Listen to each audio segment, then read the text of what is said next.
Roberto, ¿te quieres subir?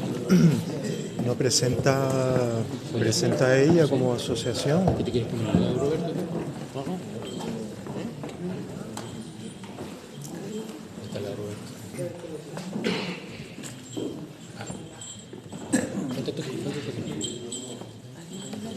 Yo me voy a poner al lado de ella para no dejarlo solo, ¿vale?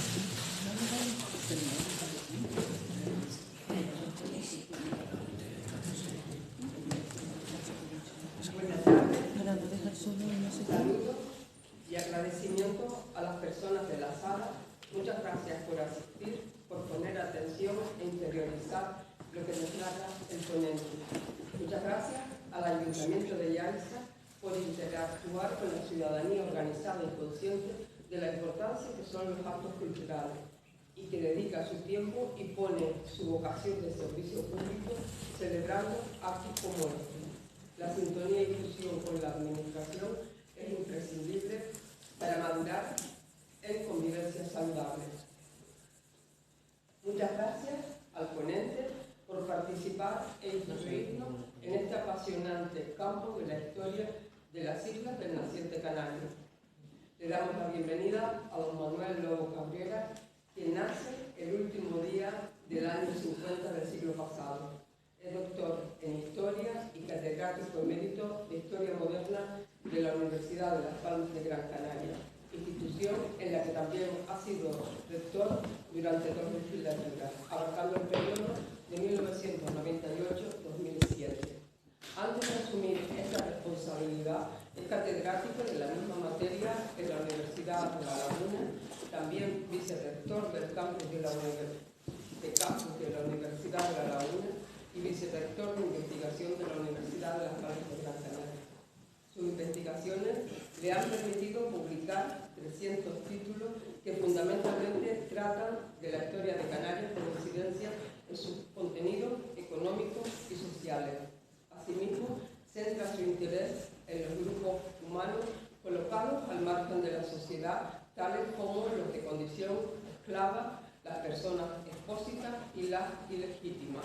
Citamos aquí el trabajo La otra población, expósitos y legítimos esclavos, Las Palmas de Gran Canaria en el siglo XVIII, que investiga junto a Ramón López y Elizabeth Torres.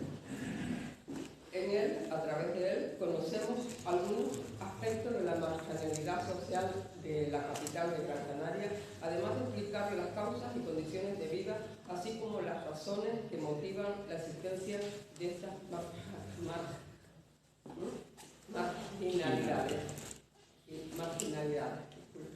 Igualmente se ha ocupado de temas vinculados con la colonización y con la población indígena que sobrevive a la conquista. Relevante es ya su legendario trabajo, La esclavitud en las Canarias Orientales o los libertos en la sociedad canaria del siglo XVI. De los trabajos de Lanzarote destacamos dos. Uno que hemos tenido ocasión de utilizar hasta la sociedad Yaiza y su tierra en el siglo XVII, documentos para su historia, donde nos facilita la selección y recopilación de las escrituras que la vecindad de Yaiza otorga ante los escribanos públicos de la isla. A través de ellos se delinea el proceso de configuración de la comarca en la que nos encontramos a través de las personas, grupos y familias de variada procedencia que se asientan aquí y que van perfilando aspectos de la estructura agropecuaria, vías de comunicación, indumentaria, topónimos, antropónimos y, por supuesto, el terminito. Y el otro trabajo, uno que acabamos de leer, La Marquesa de Lanzarote, doña Mariana Manrique Enrique de la Vega, fundamentado en nuevos documentos y en el descubrimiento de sus datos biográficos en fuentes españolas y portuguesas de quien fuera esposa del primer marqués de Lanzarote, Agustín de Herrera y Rojas. Con una escritura amena, recorre el ciclo vital de esta singular mujer que irrumpe en la sociedad canaria a finales del siglo XVI y que se responsabiliza de la gestión del marquesado de Lanzarote casi hasta momentos anteriores a fallecer en 1633.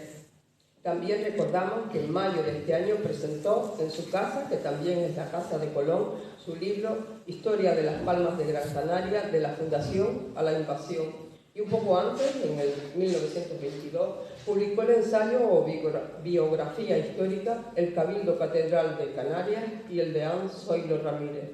En la actualidad continúa con su dedicación intensa a la investigación, a la publicación de libros, artículos, ponencias de variada temática, pero siempre relacionada con Canarias y el Atlántico. Muchas gracias.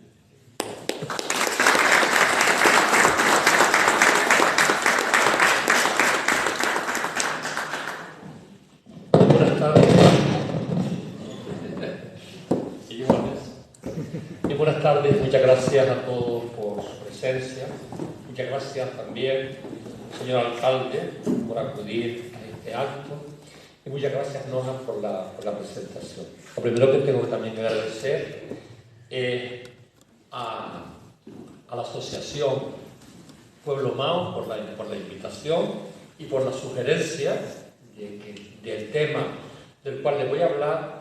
Y luego también tengo que tener pues, un recuerdo emocionado, puesto que después de muchos años vuelvo a este salón de actos, donde en una fiesta de Nuestra Señora del Remedio, de los Remedios, fui pregonero y además también aquí pues, presenté los libros sobre la historia de Yaiza.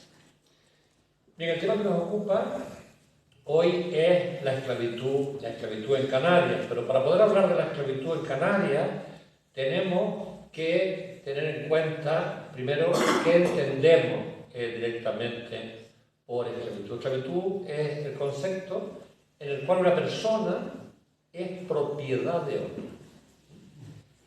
Y esto arranca desde el primer texto que conocemos, que es la Biblia. No debemos olvidar que Abraham se casó con su esclava Sara.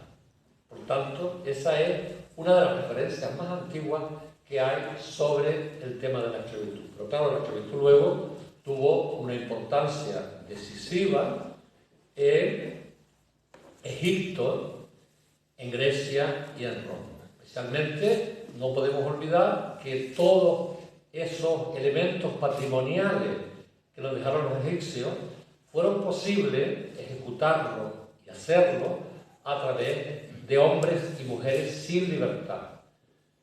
Hay que recordar que los egipcios esclavizaron a los hebreos, que los babilónicos también esclavizaron a parte de los egipcios, y especialmente cuando el concepto de la esclavitud se fundamenta es en la época griega. Aristóteles decía y justificaba que los hombres nacen uno naturalmente libre y otro naturalmente esclavo. Es decir, con lo cual de ahí justificaba el sentido de la esclavitud. Normalmente en Grecia, todos aquellos personas que se preciaran tenían entre sus bienes, porque hay que entenderlo, los esclavos como un bien, un objeto, tenían directamente esclavos. En Roma también la esclavitud fue generalizada, pero llegó un momento en que cuando aparece la servidumbre eran más económicos los siervos que cultivaban la tierra que los esclavos. Con lo cual, durante el final del Imperio Romano y parte de la Edad Media, el fenómeno de la esclavitud se ralentizó hasta que a fines de la Edad Media, con el surgimiento del urbanismo, con el surgimiento de las ciudades, con el surgimiento de las industrias textiles, comienzan de nuevo a concurrir a los mercados europeos esclavos que en principio venían del este de Europa, es decir, rumanos, eslavos principalmente, y luego se empiezan a incorporar los africanos, sobre todo los del norte de África, conocidos en aquella época como la berbería, es decir, berberisco, de ahí su nombre, y tenemos que llegar al mundo moderno, en donde irrumpe en los mercados europeos, no solamente berberiscos, sino también indígenas canarios y esclavos negros. Sobre todo a partir de que Portugal comienza a hacer la circunnavegación del continente africano y el Papa Nicolás V le concede una bula con lo cual podían esclavizar a los habitantes del continente africano con el fin de que los evangelizaran. A partir de aquí, la Iglesia va a legalizar el sistema esclavista, porque para la Iglesia los vencedores podían matar a los vencidos y en vez de matarlos, los esclavizaban, con lo cual entendían que era incluso un acto de piedad. Esto es lo que hace que el sistema esclavista perdure en el mundo occidental hasta el siglo XIX, en que son los momentos en que comienzan a abolirse los esclavos, siendo los últimos países en abolir la esclavitud España y Francia. Bien, ¿cuáles eran las fuentes para que una persona pudiera caer en esclavitud? Normalmente era, por un lado, la deuda. Cuando una persona debía deuda, se hipotecaba su propio ser y podía ser esclavizada. También cuando atentaban contra los reyes, en vez de matarlos, pues podían esclavizarlos. La piratería era otro medio por el cual se podían esclavizar las personas que se cogían cuando se abordaban los barcos. Pero sin embargo, la gran cantera humana fue la guerra. La guerra, puesto que se entendía que aquellas personas obtenidas de buena guerra podían ser esclavizadas. ¿Qué se entendía por buena guerra? Pues cuando había un enfrentamiento entre dos pueblos, si el vencedor podía esclavizar a los esclavos y los podía marcar. Los esclavos normalmente solían ser marcados y el nombre viene, puesto que eran marcados con una S y un clavo. De ahí, esclavo. Son los dos elementos que forman directamente la propia palabra. Muy bien, la esclavitud, con estas características, llega también a Canarias. De hecho, cuando los primeros europeos comienzan a merodear en las islas, uno de los elementos más atractivos era hacer razzia en las costas de las islas y esclavizar a sus moradores. Por ello, algunos de los estudios que se han hecho arqueológicos han obtenido que algunos de los poblados costeros, por ejemplo, de la isla de Gran Canaria, habían sido abandonados. ¿Y por qué eran abandonados? Justamente para evitar las rapiñas y las razzias que se hacían en las costas. De tal manera que, desde que tenemos constancia de la presencia en las islas, concretamente en la isla de Lanzarote, de Lancelot Malochelo, en el siglo XIV, comienzan ya a aparecer esclavos canarios en los principales mercados europeos. Llámese Lisboa, Sevilla, Valencia, Barcelona, Ibiza, donde llega un cargamento importante de esclavos en el siglo XIV, y Palma de Mallorca, e incluso en la zona italiana. De hecho, Jean de Bettencourt, cuando inicia ya la conquista normanda de las islas de Lanzarote, de Fuerteventura y del Hierro, no tanto en Lanzarote y Fuerteventura, donde llega una especie de armisticio con los indígenas, pero sí en el Hierro, esclaviza una parte importante de su población para venderla en los mercados europeos, para con ese dinero costear parte de la empresa. Pero claro, esto, donde realmente se acrecienta, va a ser durante la conquista de las Islas Realengas, que es donde podemos decir que hay una guerra, porque la conquista en el fondo fue una guerra entre dos pueblos, un pueblo que era el titular del territorio y otros que invaden ese territorio, una invasión, para conquistarla con el objetivo y con el fin de evangelizarlo, que ese era el espíritu que en aquellos momentos imperaba en Europa. De tal manera que nosotros vamos conociendo muchas veces los años importantes de la conquista de Gran Canaria, de Tenerife y de La Palma, a través de la venta de esclavos que se hacen preferentemente en los mercados de Sevilla y de Valencia, del cual hay estudios donde justamente se comprueba la llegada de estos esclavos. Pero aquí hay que tener en cuenta que una parte de la población, aunque los conquistadores no respetaron la mayor parte de los pactos que se hicieron, una parte de la población indígena apoya a los conquistadores, se unen a ellos frente a aquellos otros que estaban en guerra. De ahí que se hable de bandos de paz y bandos de guerra. Los bandos de paz no podían ser esclavizados. En el caso, por ejemplo, de Tenerife, los bandos de paz eran Anaga, Huima, Adeje. En el caso, por ejemplo, de Gran Canaria, los bandos de paz son el entorno de Fernando Buenarteme una vez que pacta, digamos, con los reyes católicos. Y lo mismo sucede, por ejemplo, en el caso de la isla de La Palma, donde hay unos bandos también de paz que habían sido, digamos,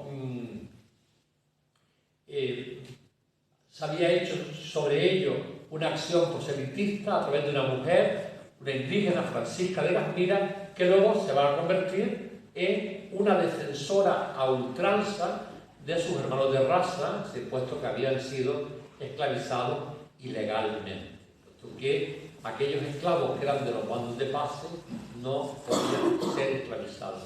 Y de hecho la reina Isabel la Católica va atendiendo a las protestas, sobre todo de algunas mujeres importantes, como es Francisca de Gasmira, Leonor de Morales para el caso de Tenerife, o Inés la Canaria para el caso de Gran Canaria, o incluso el propio Fernando Buenarteme, del cual se dice que muere envenenado en la laguna, a consecuencia de que iba a iniciar un cuarto viaje a la península a denunciar ante los reyes las tropelías que habían hecho los conquistadores, hace que la reina Isabel dictamine una serie de normas, de tal manera que todos aquellos indígenas que habían sido esclavizados ilegalmente fueran devueltos a las islas, como sucedió, por ejemplo, con los gomeros, como sucedió con algunos indígenas de Tenerife. Y estas normas que van a ir emanando de la Chancillería Regia, hasta el punto de que van a ser procesados algunos de los conquistadores, como el propio Pedro de Vera, que muere, digamos, arruinado porque tiene que devolver todos aquellos indígenas que había vendido ilegalmente, o el propio Lugo, que tiene un proceso importante también en una visita que se le hace por parte de la corona, hace que la esclavitud indígena vaya descendiendo, de tal manera que los indígenas canarios se van a ir integrando en el conjunto de la sociedad. Pero claro, hacían falta brazos baratos para poder poner en marcha todo lo que era la economía, la nueva economía que se había implantado. Hay que tener en cuenta que las islas no tenían riqueza, no había metales preciosos, no había piedras preciosas, lo que había era la tierra y el agua. Pero esa tierra había que ponerla en cultivo. Tengan en cuenta que casi todo el modelo de los indígenas no les sirve a los europeos, con lo cual, indudablemente, hay que poner en marcha todo ese nuevo modelo económico. Lo primero que van a hacer los conquistadores es establecer un modelo económico basado en el abastecimiento, que los productos principales eran el pan y el vino. No hay que olvidar que Castilla era un pueblo católico y cristiano, por lo cual la base de la alimentación eran los mismos alimentos con los que Cristo se había despedido de sus apóstoles en la última cena, pan y vino.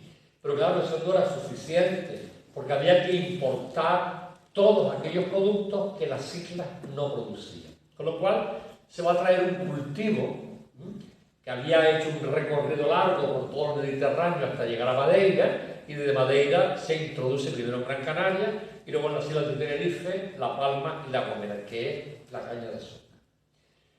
La caña de azúcar exigía un trabajo ímprobo, tanto en lo que era la plantación de las propias cañas, como en la obtención del jugo, que luego se convertía en cristal. Es decir, porque al final, si ustedes ven el azúcar, son unos cristalitos, eso solidifica. Y claro, para esto hacía falta, para poder competir en los mercados europeos, donde el azúcar se convierte en un producto de lujo, y ustedes pensarán, ¿y por qué? Si hoy los médicos hasta nos prohíben que podamos tomar azúcar. Bueno, por una cuestión muy importante, porque había que conservar la fruta. Se había producido a fines del siglo XV una pequeña glaciación en Europa, con lo cual los periodos de producción de frutos eran cortos, y no se daba vía a comerse toda la fruta, con lo cual para tener fruta todo el año, el azúcar era importante, como hoy, para tener fruta en almíbar, las conservas, las confituras. Pero para obtener eso, para poder ser competitivo, puesto que Canarias exporta azúcar a Italia, a Flandes, a Inglaterra y a Francia, eran necesarios esclavos. ¿Y estos esclavos de dónde se traen? Pues se traen, primero, de la zona cercana a las islas. Es decir, lo que tenemos ahí enfrente, que son los llamados esclavos berberiscos, que luego son conocidos ya como moriscos una vez cristianizados. Y por otra parte están los esclavos negros. Es decir, estos son, digamos, los esclavos que van, digamos, a sustituir a la antigua población indígena. ¿Y cómo se obtenían los esclavos berberiscos? Pues mediante cabalgada. ¿Qué era la cabalgada? La cabalgada era una operación que se había practicado durante la Reconquista. De tal manera que se hacían incursiones desde el lado cristiano en el lado musulmán y desde el lado musulmán en el lado cristiano. Y esas razias lo que hacían era coger todo lo que se encontraba a mano, preferentemente personas. Bueno, pues eso es lo que se va a practicar. Pero curiosamente se enmascara este tipo de operación bajo tres elementos. El ideal caballeresco, la época, que todavía se traslada aquí a Canarias, porque estamos a finales de la Edad Media, la lucha contra el infiel, que era en lo que se había basado toda la conquista española, y en tercer lugar, el negocio. Al final lo que prima es el negocio, pero enmascarado mediante dos elementos distintos. ¿Y desde cuándo se empieza a hacer aquí en Canarias este tipo de razias? Pues se llamaban razias, entradas, cabalgadas, tenían distintos nombres, pues hacían desde el primer momento, las primeras entradas que conocemos en África, las va a hacer Jean de Bettencourt. Porque a pesar de que en las islas de Lanzarote y Fuerteventura no eran tan necesarios los esclavos como lo fueron en las islas que producían azúcar, sí eran necesarios porque primero, la población indígena era escasa en las islas orientales, al margen de que se habían hecho razias importantes que habían mermado a la población indígena. En segundo lugar, la población francesa tampoco era muy... y había que producir. Estas islas se van a convertir en los graneros del archipiélago, en los productores de cereales, pero además también en la carnicería de las islas, es decir, el lugar donde se produce la mayor cantidad de ganado. ¿Y los berberiscos qué eran? Eran nómadas y eran pastores, estaban en esa costa de África, con lo cual ese es el primer intento que se trae.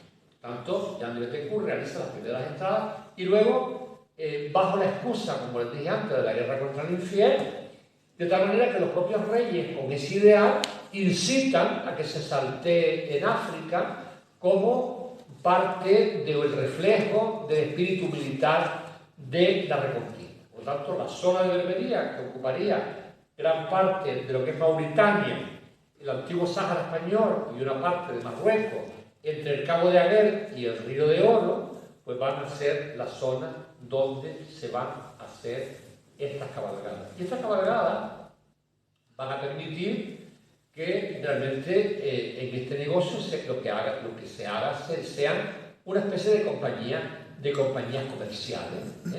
comerciales, pero que era un acto rápido, porque las cabalgadas eran un acto rápido. De hecho, todavía sigue existiendo un dicho en Fuerteventura que dice: de Pozo Negro a Berbería se va y se viene en el día. Es decir, era ir rápidamente a África, hacer el salto, coger todo lo que encontraban y retornarlo, digamos, a las islas. Por lo tanto, se habilitaron casi siempre, tanto en Lanzarote como en Fuerteventura, como en Gran Canaria, los puertos que estaban orientados al este, los puertos orientados al este de las islas, que son justamente los que miran hacia la costa africana.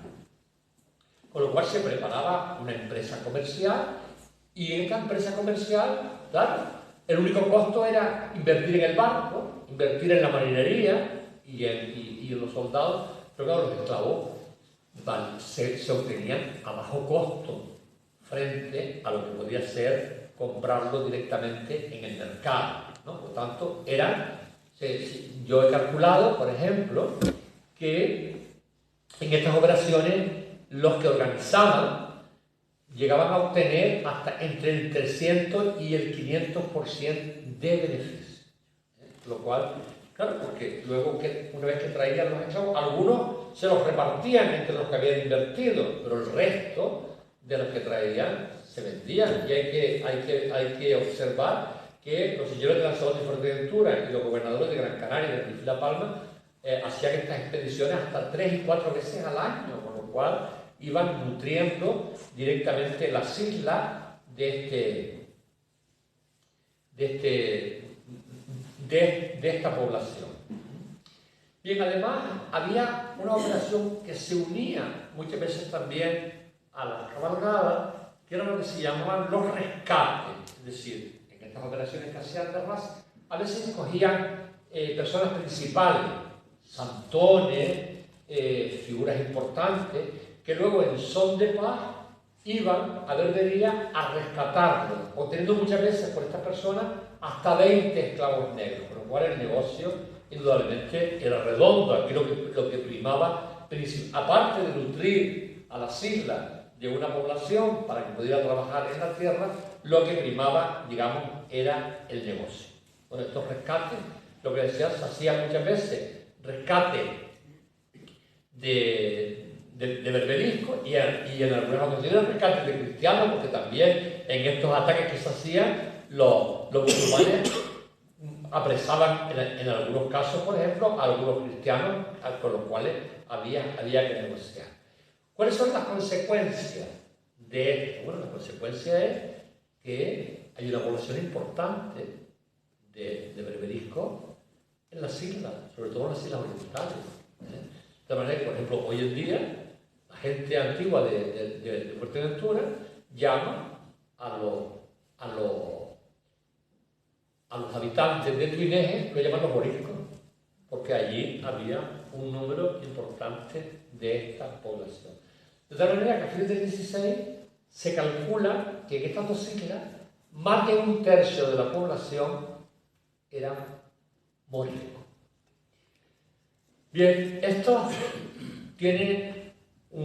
es curioso, por eso se lo cuento a ustedes, porque de repente desaparece, ya no sabemos nada más de ellos, porque fueron los únicos moriscos de España que fueron exceptuados de la expulsión. En 1609, cuando Felipe III decreta la expulsión de todos los moriscos de los reyes de España, los de Canarias son exceptuados. ¿Por qué? Por una cuestión de seguridad.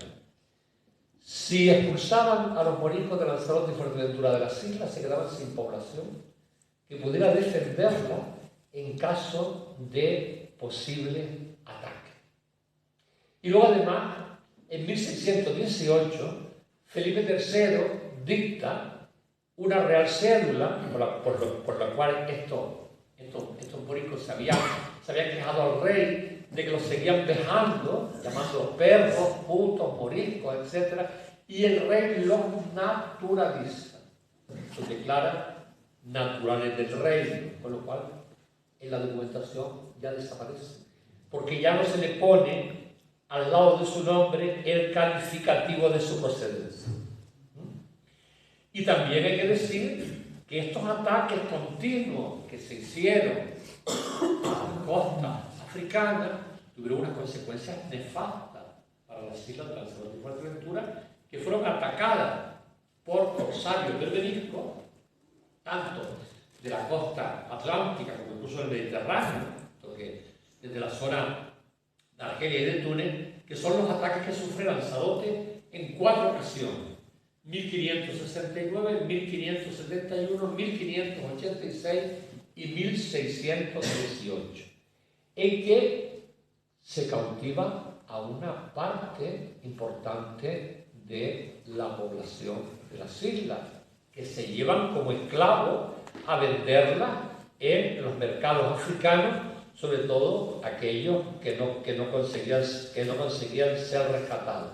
Y Fuerteventura fue atacada también en 1593. Estos ataques significaban que los principales núcleos, como fueron la villa aquí o Betancuria, eran totalmente destruidos, asolados, incendiados, y esa es una de las razones que se explican el por qué no tengamos documentación de Lanzarote y Fuerteventura ni del 15 ni del 16, puesto que eran incendiados. Bien, de todas maneras hay que decir que esta población, a pesar de lo importante que era, sobre todo en estas islas, no gozaban de la seguridad de sus dueños.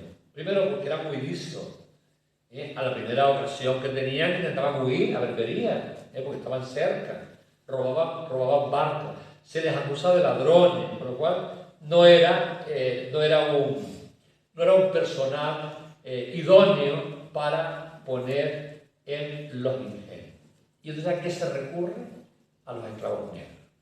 Es verdad que esclavos negros había ya en Canarias desde hace tiempo, ¿no? Puesto que en estos rescates que yo les he comentado se cambiaban esclavos berbericos por esclavos negros, ¿no? Además también los portugueses, al cual pertenecía la costa africana, pues traían esclavos negros que vendían, pero eran caros. Eran piezas que eran caras, teniendo en cuenta que por los tratados de Alcazaba y el tratado de Tordesillas, toda la zona de África y de Guinea pertenecía a la corona portuguesa. ¿Qué es lo que van a hacer los isleños? Pues practicar el contrabando. Es decir, irrumpir en la zona del continente africano propiedad, así se había dictaminado por la bula, de los portugueses, para obtener esclavos negros a muy bajo costo. ¿Cómo lo hacían? Lo hacían mediante 2 modos. Primero, introduciéndose por los ríos, el río Santo Domingo, que era uno de los ríos más importantes, lo que hoy es el río Gambia, ¿no? Y atacar las almadías, que se llaman las almadías de negros. Las almadías eran una especie de barcas flotantes sobre las cuales se construían pueblos para, incluso los africanos, estar alejados de la fiera. Por lo cual se introducían en los ríos y asaltaban. Pero también en algunos casos llegaban a trato con los reyesuelos africanos, que en sus luchas tribales pues obtenían este tipo de esclavos. Y cuando no, utilizaban la figura de un personaje llamado el Tango Mango, que eran unos personajes de origen judaico que se establecieron en la costa africana y que servían como intermediarios. ¿A cambio de qué? Pues normalmente a cambio de muy poca cosa. De vino, de brea, que eran necesarias para calfatear sus barcas, de quincallería, es decir, espejos, cuentas de colores, peines, etc. Y claro, a lo mejor se conseguía un esclavo por estos medios, se conseguía por $10, cuando en el mercado un esclavo valía 100. Por lo cual, fíjense ustedes el negocio que se hacía. Por lo tanto, era una operación comercial. Esta era una operación, era ilegal, puesto que la corona portuguesa se va a quejar continuamente por la vía diplomática ante los reyes españoles, puesto que se irrumpe justamente en esta zona. La primera zona que se obtiene es desde la zona de lo que es Cabo Verde, no las islas, sino Cabo Verde, hasta toda la zona del Golfo de Guinea, y una zona que se llamaba la Magrabomba. La Magrabomba es una especie de pimienta que se daba justamente en la zona de lo que es Gambia, Senegal, Guinea-Conakry, Guinea-Bissau, toda esa zona, era justamente donde los canarios hacían su incursión. Y aquí participaban todas las islas. Esto fue durante el 16. En el 17 se cambiaron la zona por la zona de Benín, lo que es Benín, el Congo y Angola. Pero claro, no todos los negros tenían el mismo precio. Había algunos que cuando se hacían los encargos por los cuales se obtenían, se decía que fueran mandingas o que fueran jalofes. Es decir, con lo cual nos están hablando, por ejemplo, los de Benín no los querían porque eran chicos y como más revestidos, ¿no? Querían que fueran fuertes para trabajar directamente en las cañas. Por lo tanto, vemos que es una operación eminentemente comercial, siempre mediante una actividad ilegal, porque era ilegal, pero era pues lo que se obtenía. Bien, y esto, además de esta actividad, tenemos que ver cómo realmente son los que llegan. En principio, la mayor parte de la esclavitud, sobre todo en el 16, eran adultos recién llegados de África. Y el mayor porcentaje eran negros, el 70% sobre el 30% de los berberiscos, de los blancos. Y luego, en las islas se va a ir generando una población cada vez mayor de mixturados. Es decir, son los que se llaman loros, mulatos o del color membrillo cocho, que debería ser más o menos como yo.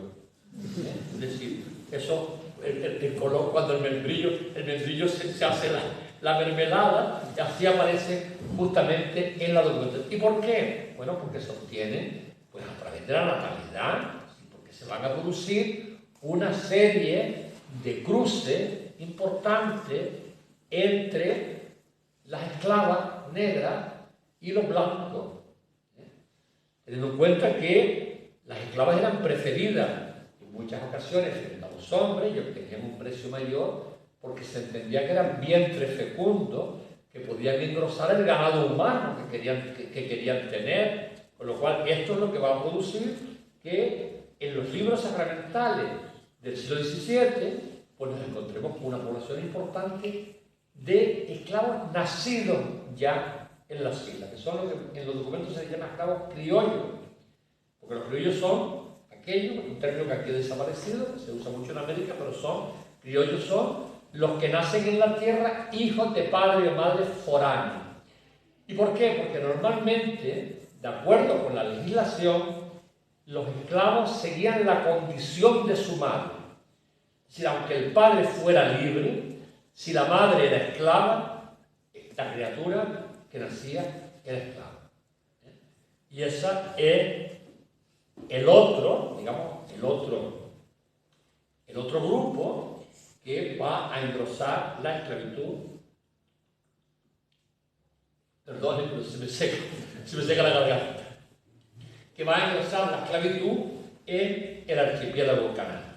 De otra manera, podemos decir que, por ejemplo, en el 16, la población esclava en las islas, por ejemplo, Gran Canaria, se calcula que eran entre el 12 y el 15%. En Tenerife se llega a decir en una carta que mandan a la corona para que prohíban la importación de esclavos, se decía que había más esclavos que vecinos. Y con respecto a la natalidad, En La Palma, por ejemplo, en Tenerife, en Gran Canaria, en el 17 llegamos al 20 y al 30% de las criaturas nacidas, ese porcentaje era el que realmente era esclavo. ¿Y cómo llegaban estos esclavos a la propiedad de sus dueños? Pues llegaban mediante un sistema que ustedes que se habrá visto, lo habrán visto en las películas, que era mediante la subasta, donde estas personas eran exhibidas, y donde pues se proclamaban pues su apariencia física, tener buenos miembros, tener buena dentadura, eran algunos de los elementos que se procedía en la propia venta. Eso se hacía solamente en las plazas públicas. En el caso de Las Palmas está la Plaza de los Álamos, que es una plazoletita que hay delante de la Casa de Colón, que es como un triángulo detrás de la catedral. Ese era el lugar donde se hacían las subastas. Y una vez que se obtenía la propiedad, era cuando se hacía la escritura de venta, que es con lo que nosotros hemos estudiado el mercado, a través de todas las escrituras que antes los escribanos públicos se otorgaban sobre la venta de esclavos. Pero claro, no todos los esclavos valían igual, había una serie de elementos modificadores de esos esclavos. Podían ser el sexo, la edad, el color,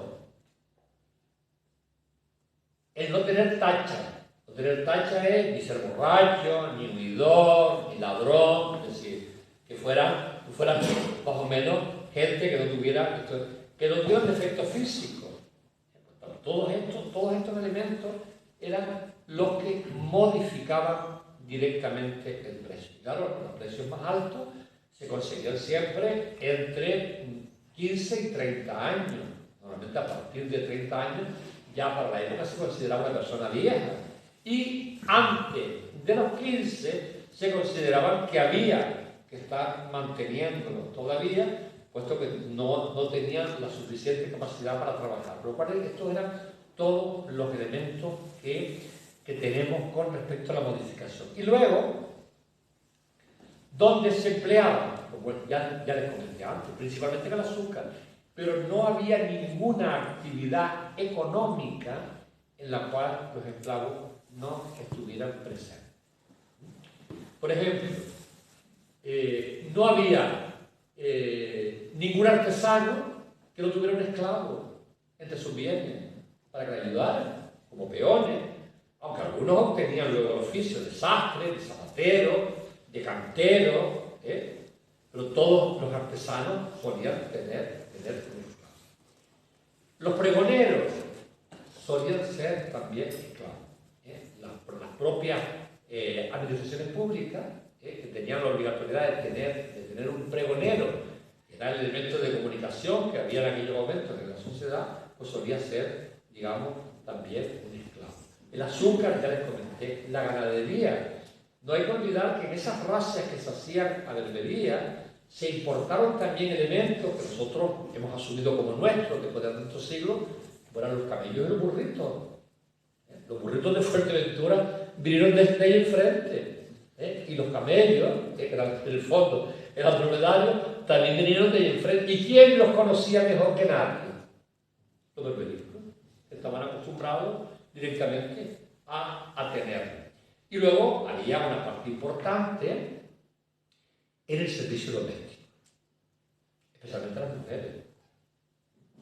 Entonces las mujeres en el servicio doméstico pues eran las que acarreaban el agua desde las acequias a las casas o desde la fuente, las que lavaban, las que limpiaban, las que criaban a los niños, las que amamantaban en ocasiones a los hijos de sus señores y además se convertían en objetos sexuales de los dueños. Lo cual era también... Y luego el esclavo se convirtió en un elemento de distinción social. No había familia que no tuviera esclavos, con los cuales se acompañaban cuando salían a la calle y cuando iban a misa. Era, mientras más esclavos, pues estaba exhibiendo que era más rico. Yo, por ejemplo, este año presenté una comunicación en la jornada sobre la élite de Lanzarote a comienzos del 17 y casi todos los que aparecen tienen entre 4 y 5 esclavos, que los tenían en sus lonjas y en sus cortijos. Y esto como esta población, cómo se va integrando, en el conjunto, porque claro, la población desaparece, la población está en todos nosotros. Yo cuando le explico a mis alumnos que nosotros somos un cóctel de muchos grupos humanos, de normandos, castellanos, entendiendo por castellanos todo lo que era la corona de Castilla, franceses, ingleses, italianos, portugueses, moriscos y negros. Nosotros somos una mezcla de cada uno, tal como están descubriendo ahora los genetistas que están estudiando la población de las islas y estudian el porcentaje que tenemos en la población, de la población indígena, de población africana, de población europea. Pues yo, como siempre, yo hago un símil y digo que bueno, que esto ha sido a base de mucha energía durante muchos siglos, mezclándonos continuamente, ¿no? Hasta que ha desaparecido, ¿no? ¿Y cómo se integra esta población en la sociedad? Mediante la libertad. Los que no mueren en el intento, los que no mueren por su trabajo, acceden a la libertad. Y a la libertad se accedía mediante dos elementos, que están recogidos además en las partidas, porque las partidas de Alfonso X son las que regulan casi todo el sistema esclavista. Y Alfonso X dice ahí cómo eran los modos en los cuales los esclavos podían acceder a la libertad. Una era a través de la propia compra de su libertad, pagar su precio. Pero claro, los esclavos no tenían bienes para poder pagar su precio. Pero los esclavos sí hacían servicio, muchas veces, escaqueándose de los señores, acarreando agua, acarreando piedra, y por eso obtenían un pago, que lo ponían en manos de un tercero, que era quien compraba luego la libertad del esclavo. También compraban la libertad de los esclavos los padres, aquellos hombres libres que habían tenido relación con esclavos, tenían hijos, en muchos casos, si no eran casados, pues liberaban a sus hijos. Era otro medio por el cual también se accedía a la libertad. Y lo otro era a través de las cláusulas testamentarias. Los testamentos de la época no son como los de hoy, ¿no? Los testamentos de aquella época eran realmente una especie de confesión a tumba abierta, en donde las personas se confesaban por un lado con el cura de sus pecados, pero luego ante el mundo hacían una confesión a través de su testamento, porque ahí pues dicen cuáles son sus devociones, dónde quieren que le entierren, qué mortaja quieren que le pongan, qué misas quieren que le digan. Y ahí también incluye, por ejemplo, los esclavos que tienen, y ahí los liberan. En algunos casos los liberan condicionados. Ponen como condición, pues, que, por ejemplo, tienen que pagar una cantidad de dinero durante X tiempo. En segundo lugar, pues ponen también que le recen ante la tumba de su propietario, pues le recen un Padre Nuestro, o les hagan hacer, digamos, un esto de misa. En otros casos, ponen como condición que sirvan a sus hijos. Pero en otros casos, y el historiador tiene que leer entre líneas, nos encontramos que algunos señores hacen insistencia en algo. Dicen a mi esclavito Juan, que nació en mi casa, que se crió a los pechos de mi esclava fulana de tal, que ha estado en mi casa todo el tiempo, que es bueno y por amor de Dios pues quiero que lo pongan a enseñar un oficio, que le den bienes para con que se sustente. ¿Qué está diciendo? Que es su hijo. Y entonces, esos son sin condición. los liberan sin ninguna condición, sino hace todo eso para pedirle a sus hijos legítimos, que en algunos casos pues, le dicen que quieren que le enseñen un oficio para que tenga por qué sustentarse, le dejan unas cabras, o le dejan, por lo cual ahí se nota. Y a partir de ahí van a ir integrándose en el conjunto de la sociedad. Hasta el siglo XVII, la mayor parte de las uniones, casi siempre, eran entre hombre blanco y mujer de color. A partir del XVIII, en que se produce un desequilibrio sexual en las islas, porque hay una crisis importante donde emigran gran parte de los hombres, comienzan a haber matrimonios a la inversa. Porque claro, no hay que olvidar que en aquella época el tema del color era un estigma social. Y es cuando comienzan a aparecer hombres negros con mujeres blancas. Sobre todo entre las poblaciones más humildes, por ejemplo, en el caso de Las Palmas, la gente de los riscos, que rodean a la ciudad. Y así, con estas características, es como la esclavitud va languideciendo lentamente, hasta el momento que ya en el 18 apenas hay esclavos, y los pocos esclavos que hay son nacidos en las islas, ¿no? Ya no hay adultos, como había en el 16 y en el 17. Y ya en el 19, pues casi los esclavos se convierten en una anécdota. Mucho antes de que se produjera la abolición de la esclavitud, ya en Canarias apenas quedaban esclavos. Y nada más.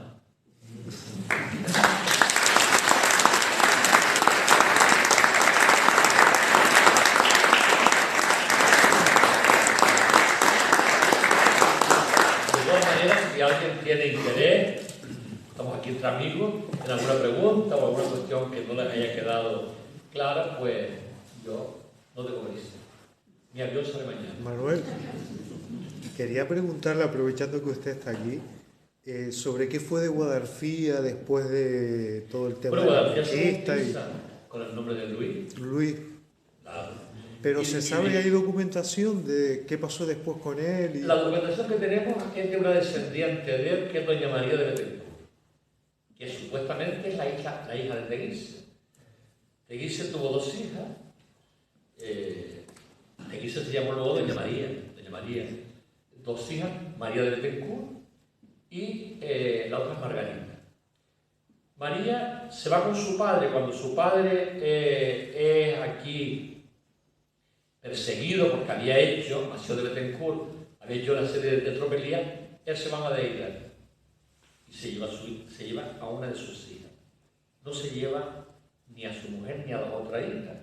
¿Por qué saben lo que se queda aquí? Porque María, cuando testa en Madeira, dice que quiere que los huesos de su madre sean llevados a Madeira para enterrarse con ella.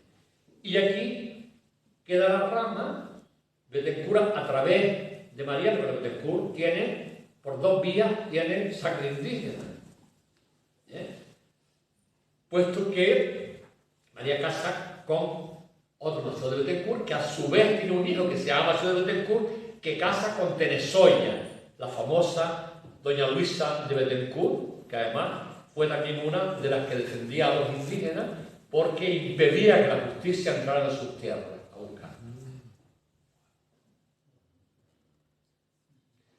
Porque aquí se produce la unión, porque era, vamos a ver, la unión de los indígenas con los normandos era, por un lado, mantener la paz, pero sobre todo también en el sentido de que los propios indígenas veían representados en esos matrimonios, sobre todo entre los gobernadores, veían representado que su estirpe continuaba. Por eso aquí realmente, salvo la esclavitud anterior, la de las racias, que sí fue tremenda, en el periodo normando lo que hay son uniones, o sea, y eso pues lo vemos directamente en los procesos de genealogía. Por ejemplo, los Melián proceden de indígenas, porque lo dicen ellos en los procesos de genealogía que hay ante la Inquisición. Los Betancourt también, porque llevamos los Betancourt de Lanzarote y los Betancourt de Gran Canaria, pero en el fondo son dos ramas de un mismo tronco, ¿no? Y otros apellidos que hoy pues, son muy canarios, pero en el fondo son franceses. Melián, Umpierre, Perdomo, Jenny, y todo esto son apellidos luego castellanizados, porque el cura de turno luego, o el cura, o ya un regrupón, ¿no? Y de Proudhon, pues pasó a Perdomo, ¿no? Y claro, y esos primeros apellidos que se transmiten, puesto que la mayor parte de los franceses que vienen son solteros, casan con indígenas, porque es una manera también de asegurarse la pervivencia en las islas. Y en Fuerteventura también.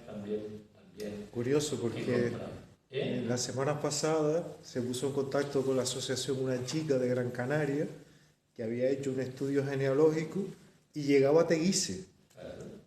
Y nos pareció así como, y vino a Lanzarote y le enseñamos un poco, son samas y tal. Claro, la duda es, ¿Teguise es la isla de Guadalfía? Ahí es donde está la duda, o es de Sonsama. Esa es, pero está claro que era una indígena. Y Mació tiene claro que tenía que casarse con una indígena para asegurarse la seguridad en el territorio y no ser atacado. Y sin embargo, cuando él se va, no se lleva con él ni a la mujer ni a la otra hija, se lleva a María. Y yo, el testamento de María está publicado en un librito que tengo yo que se llama Las Princesas de Canarias, y ahí, porque ese testamento lo encontré yo en Madeira, porque ella se va, y de ahí que el apellido de Betancourt, de Madeira y de Azores, sean los descendientes de Doña María. Por tanto, los Betancourt de Canarias, de Azores y de Madeira tienen el mismo tronco.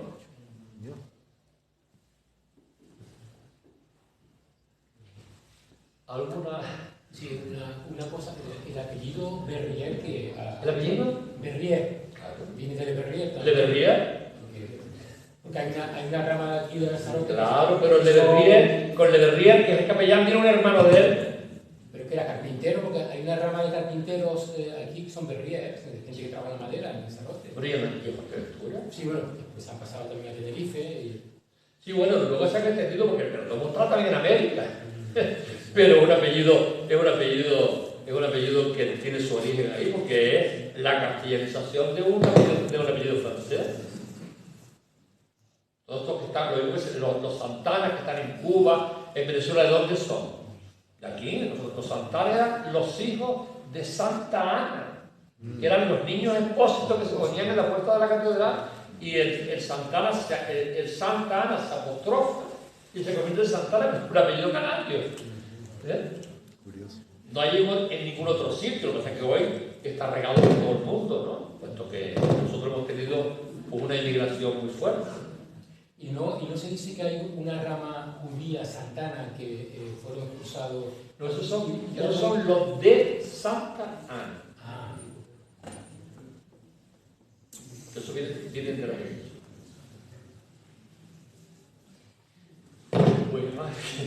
Pues nada. ¿Tienes una pregunta?